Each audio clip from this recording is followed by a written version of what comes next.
Baik, terima kasih Anda masih bersama kami di debat pertama calon presiden 2024. Ya, masih sama seperti segmen sebelumnya. Setiap calon presiden akan memberikan satu pertanyaan kepada calon presiden lainnya dan jawaban pertanyaan akan ditanggapi oleh calon presiden penanya untuk kemudian direspon kembali oleh calon presiden lainnya. Yang direspon adalah apa yang disampaikan oleh calon presiden lainnya. Dan kita akan undang kembali ketiga calon presiden 2024 untuk naik ke atas panggung. Kami persilakan kepada bapak-bapak untuk bisa menuju ke panggung utama. Dan kembali kami ingatkan kepada bapak-bapak calon presiden bahwasanya tema di malam hari ini terdiri dari beberapa subtema, yaitu pemerintahan, hukum, hak asasi manusia, pemberantasan korupsi, penguatan demokrasi, peningkatan pelayanan publik, penanganan disinformasi, dan kerukunan warga. Untuk itu, kesempatan pertama akan diberikan kepada calon presiden nomor urut 2 untuk bertanya kepada calon presiden nomor urut 1. Waktu Bapak 1 menit dimulai dari sekarang. Mas Anies pernah jadi gubernur 5 tahun di DKI.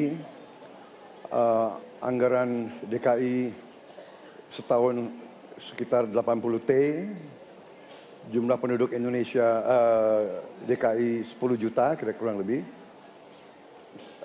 APBD Jawa Barat 35 T, jumlah penduduknya 50 juta, 5 kali DKI.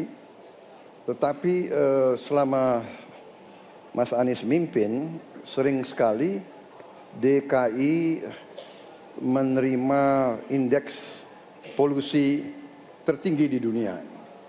Bagaimana dengan anggaran 80 T, Pak Anies sebagai gubernur tidak dapat berbuat sesuatu yang berarti untuk mengurangi polusi? Terima kasih. Waktunya masih ada, Bapak? Sudah cukup? Baik, kita akan lanjutkan pada calon presiden nomor urut 1. Kami beri kesempatan untuk menjawab pertanyaan selama 2 menit, dimulai dari sekarang. Pak Prabowo, terima kasih atas pertanyaan yang bagus, tetapi kurang akurat.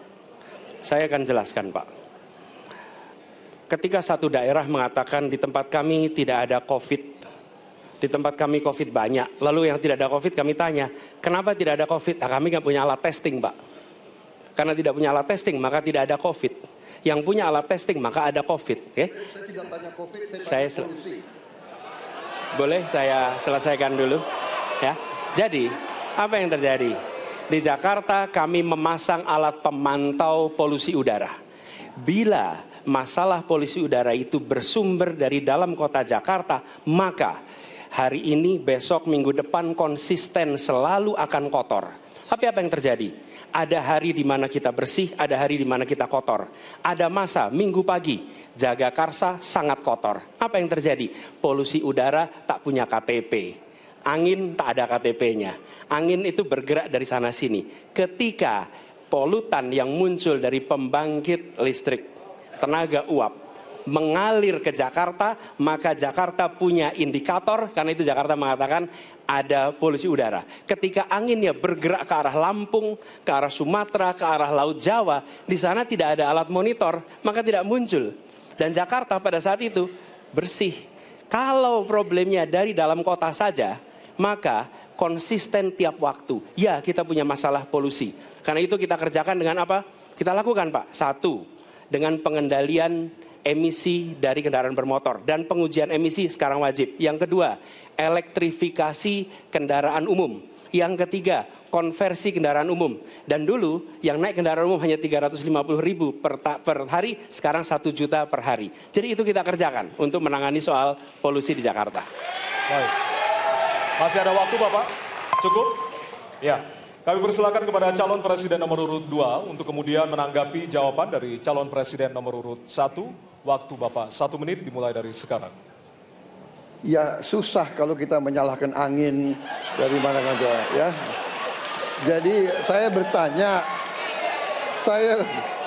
bertanya dengan anggaran segitu besar, jumlah penduduk, ya, langkah-langkah yang bisa dilakukan untuk dengan real dalam 5 tahun mengurangi polusi, juga di mana rakyat Jakarta begitu banyak yang mengalami sakit pernafasan, Jadi saya kira kalau kita dengan gampang menyalahkan angin, hujan dan sebagainya, ya mungkin tidak perlu ada pemerintahan kalau begitu. Ya.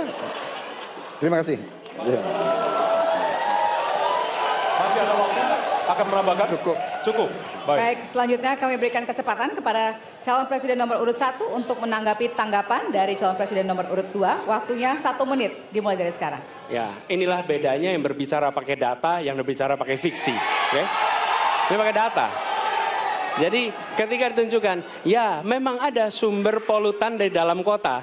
Tapi kalau sumber polutan itu hanya dari dalam kota, maka Pak pakai logika sederhana sekali. Jumlah motor dari hari ke hari sama. Jumlah mobil dari hari ke hari sama. Maka harusnya angka polusinya sama setiap waktu. Betul tidak? Tapi jumlah motor sama, jumlah mobil sama, ada. Kita sangat polusi. Ada sisi sangat tidak polusi. Nanti kalau perlu saya kirimkan gambar satelitnya kepada Bapak. Supaya Bapak bisa menyaksikan. Dan inilah mengapa kita mengambil langkah itu pakai ilmu pengetahuan, pakai data, dan menggunakan saintis untuk terlibat. Kalau tidak pakai itu, maka nggak akan ada langkah yang benar. Dan ini kemudian saya teruskan Pak, bagaimana pengendalian itu dikerjakan untuk dalam Jakarta. Jika saya terpilih presiden, maka yang luar Jakarta saya kendalikan juga Pak.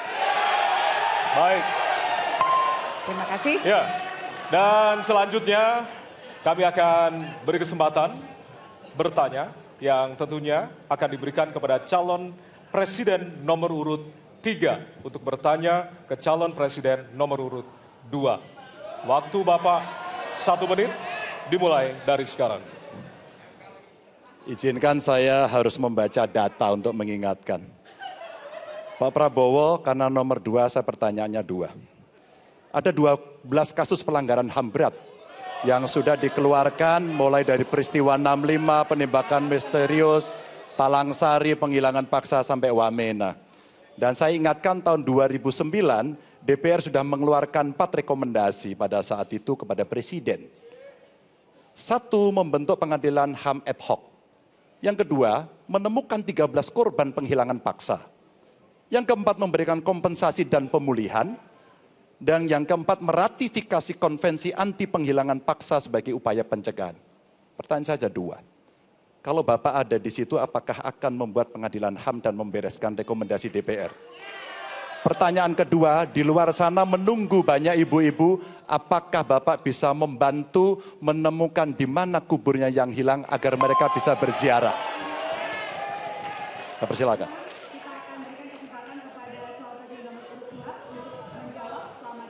Waktunya dari sekarang. Pak Ganjar tadi justru Anda sebut tahun 2009 kan? Ya. Jadi sekian tahun yang lalu kan? Betul. Dan masalah ini ditangani justru oleh wakil presiden Anda. Ya. Ya. Jadi apalagi mau ditanya kepada saya? Saya sudah menjawab berkali-kali, ada rekam digitalnya. Saya sudah jawab berkali-kali. Tiap 5 tahun kalau polling saya naik, ditanya lagi soal itu.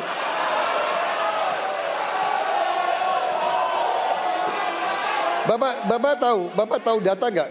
Bapak tanya ke Kapolda, tahun ini berapa orang hilang di DKI? Tahun ini, ya, ada mayat yang diketemukan baru beberapa hari yang lalu dan sebagainya. Come on, Mas Ganjar.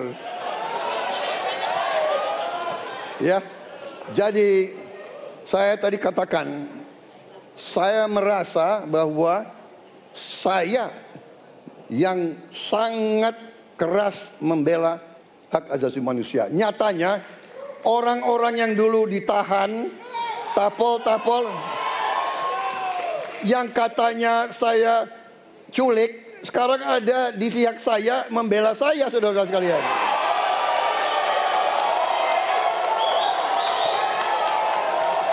Jadi masalah HAM jangan dipolitisasi, Mas Ganjar, ya. Menurut saya, ya. Saya kira begitu jawaban saya. Masih ada waktu Yang Bapak? kedua, Pak. Akan menambahkan? Cukup. Cukup, baik. Dan selanjutnya kami persilakan kepada calon presiden nomor urut 3 untuk menanggapi jawaban dari calon presiden nomor urut 2. Waktu Bapak 1 menit, dimulai dari sekarang. Prabowo ini punya ketegasan yang luar biasa. luar biasa. Tapi sayang pada dua jawaban ini sama sekali tidak punya ketegasan itu. Kenapa saya sampaikan? Pertanyaan saya sebenarnya satu, apakah kalau Bapak jadi presiden akan membuat pengadilan HAM? Pertanyaan nomor kedua, apakah Bapak bisa menemukan, menunjukkan, membantu pada keluarga agar kemudian mereka bisa berziarah? Dua ini sama-sama tidak dijawab. Maka kalau kemudian saya boleh meminta, kalau saya jadi presiden Pak, saya akan bereskan ini Pak. Agar kemudian dalam kontestasi pilpres berikutnya, ini tidak akan muncul lagi karena presidennya tegas menuntaskan pekerjaan itu pada eranya. Terima kasih. Waktunya masih ada, Bapak? Cukup. Cukup. Baik, kita berikan kesempatan kepada calon presiden nomor urut 2 untuk menanggapi tanggapan dari calon presiden nomor urut 3. Waktunya 1 menit dari sekarang. Loh kok dibilang saya tidak tegas? Saya tegas akan menegakkan hak asasi manusia. Masalah yang Bapak tanyakan agak tendensius. Kenapa yang 13 orang hilang pada saat itu ditanya kepada saya? Itu tendensius Pak Ganjar, ya. Itu tendensius. Dan wakil Bapak yang mengurus ini selama ini. Jadi kalau memang keputusannya mengadakan pengadilan HAM, ya kita adakan pengadilan HAM. Nggak ada masalah. Ya. Baik. Sudah Pak? Masih ada waktunya waktu? Pak? Sudah cukup Ya. Pak Prabowo? Namanya usaha. Terima kasih. Sudah cukup? Baik. Oke. Ya. Dan Harap selanjutnya tenang. kita akan menuju ke pertanyaan dan kali ini kesempatan bertanya akan diberikan kepada calon presiden nomor urut 1 untuk kemudian bertanya kepada calon presiden nomor urut 3. Waktu Bapak 1 menit dimulai dari sekarang. Ada dua peristiwa yang menarik perhatian dan perlu kita bahas di sini. Oke. Peristiwa Kanjuruhan dan peristiwa kilometer 50. Di situ proses hukum sudah dijalankan. Tetapi rasa keadilan masih belum muncul. Pada saat ini kita menyaksikan masih banyak pertanyaan, bahkan keluarga-keluarga korban masih mempertanyakan. Karena itu saya ingin bertanya kepada Pak Ganjar. Saya posisinya adalah ini harus dituntaskan. Ini harus bisa menghadirkan rasa keadilan. Bukan saja soal legalnya yang sudah diselesaikan. Saya ingin tanya posisi Pak Ganjar di dalam dua peristiwa ini. Terima kasih. Waktunya masih ada Bapak? Sudah cukup? Oh, udah cukup. Baik. Baik. Terima kasih kepada calon presiden nomor urut 3. Kami berikan kesempatan untuk menjawab selama 2 menit. Waktunya dimulai dari sekarang. Terima kasih Mas Anies. Saya kira dua isu itu menjadi public talks. Kanjuruhan. Kita bisa bertemu dengan para pencari fakta. Kita bisa melindungi korban. Kita bisa membereskan urusan mereka dari sisi keadilan korban. Termasuk di kilometer 50. Ketika kita bisa bereskan semuanya, maka kita akan naik dalam satu tahap. Apakah kemudian proses legal dan kemudian mencari keputusan yang adil bisa dilakukan? Jawaban saya, bisa. Jadi dalam pemerintahan ini mesti berani untuk tidak lagi menyandra persoalan-persoalan masa lalu sehingga berlarut-larut. Sehingga apa yang terjadi ketika muncul terus-menerus akan menjadi sensi. Sensi terus, karena tidak pernah ada keputusan. Maka cara-cara ini mesti dihentikan dan kita mesti berani tegas. Kadang-kadang kita juga mesti harus berpikir dalam situasi yang lebih besar. Mari kita ciptakan kembali Undang-Undang KKR. Mari kita hadirkan kembali Undang-Undang KKR agar seluruh persoalan-persoalan pelanggaran HAM itu bisa kita bereskan dengan cara itu. Sehingga bangsa ini akan maju dan tidak lagi kemudian berpikir mundur karena persoalan-persoalan seperti itu yang tidak pernah dituntaskan. Kita harus tuntaskan itu. Baik. Masih tersisa waktunya Bapak? Cukup. Cukup? Baik. Ya, dan kami silakan kepada calon presiden nomor urut 1 untuk menanggapi jawaban dari calon presiden nomor urut 3. Ya. Waktu Anda 1 menit, Bapak. Ya, jawabannya kurang komprehensif karena masalahnya lebih kompleks dari itu, Pak Ganjar. Tapi izinkan saya sampaikan. Untuk seperti ini, minimal saya melihat harus mengerjakan minimum 4 hal. Satu adalah memastikan bahwa proses hukum menghasilkan keadilan. Yang kedua, ungkap seluruh fakta sehingga kebenaran menjadi pengetahuan semua, termasuk closure bagi keluarga. Yang ketiga, korban harus ada kompensasi, clear. Dan yang keempat, negara harus memberikan jaminan bahwa peristiwa-peristiwa seperti ini tidak boleh berulang kembali. 4 harus dikerjakan. Nah, saya kemudian melihat untuk itu bisa dikerjakan, maka kita tidak bisa abu-abu seperti yang tadi disampaikan. Saya melihat kalau begitu 4 ini harus dilakukan, berarti yang pertama mungkin kita harus melakukan investigasi ulang, melakukan review. Kita harus menyelamatkan institusi, memastikan bahwa institusi itu selamat. Saya ingin tahu apakah Pak Ganjar sependapat dengan pandangan saya. Terima kasih Pak Ganjar. Baik. Waktunya habis, selanjutnya kami berikan kesempatan kepada calon presiden nomor urut 3 untuk menanggapi tanggapan dari calon presiden nomor urut 1. Waktunya 1 menit dari sekarang. Soal komprehensi atau tidak komprehensif terkait dengan itu selera dan subjektif. Dari 4 hal tadi itu, saya kira hampir semua pelindungan korban dilakukan. Saya sampaikan pencari fakta sudah pernah ada. Kalau kemudian tidak terjadi, tidak boleh terjadi lagi, saya kira itu value yang mesti dicontohkan. Kita kerjakan semuanya. Saya orang yang tidak pernah abu-abu. Hitam, putih, sat-set. Kami tidak pernah ragu-ragu, kami tidak pernah abu-abu, maka kami pun tadi mengklarifikasi pertanyaan kepada pasangan calon nomor 2, karena kami bukan orang yang menunda pekerjaan, menggantung pekerjaan untuk kemudian menjadi komoditas. Saya selesaikan itu. Masih ada waktunya Bapak, akan Cukup. ditambahkan? Baik. Ya, dan kita berikan apresiasi kepada 3 calon presiden yang tadi sudah berdebat dan saling bertanya di kesempatan malam hari ini, Pak. Ya, selanjutnya kami persilakan kepada Bapak-Bapak untuk kembali ke tempat duduk. Kami persilakan Bapak untuk kembali ke tempat duduk semula. Hadirin, harap tenang, kita akan masih lanjutkan acara. Hadirin harap tenang. Ya. Hadirin harap tenang. Baik. Segmen selanjutnya kita akan mendengarkan pernyataan pamungkas dari masing-masing calon presiden. Untuk itu tetaplah bersama kami di debat pertama calon presiden 2024.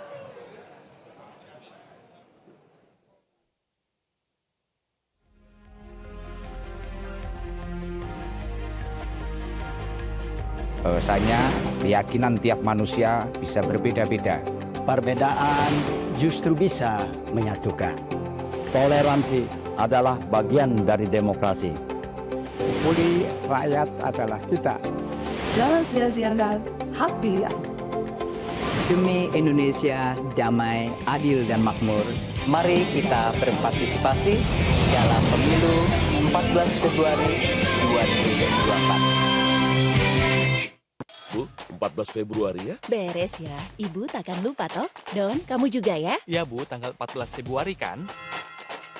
Cie, 14 Februari. Iya dong, 14 Februari aku mau milih. Ya, 14 Februari ada apa sih? 14 Februari itu saat kita memilih. Kamu juga ya, cek apakah kita sudah terdaftar sebagai pemilih di cekdptonline.kpu.go.id. Rabu 14 Februari 2024. Yuk kita nyoblos!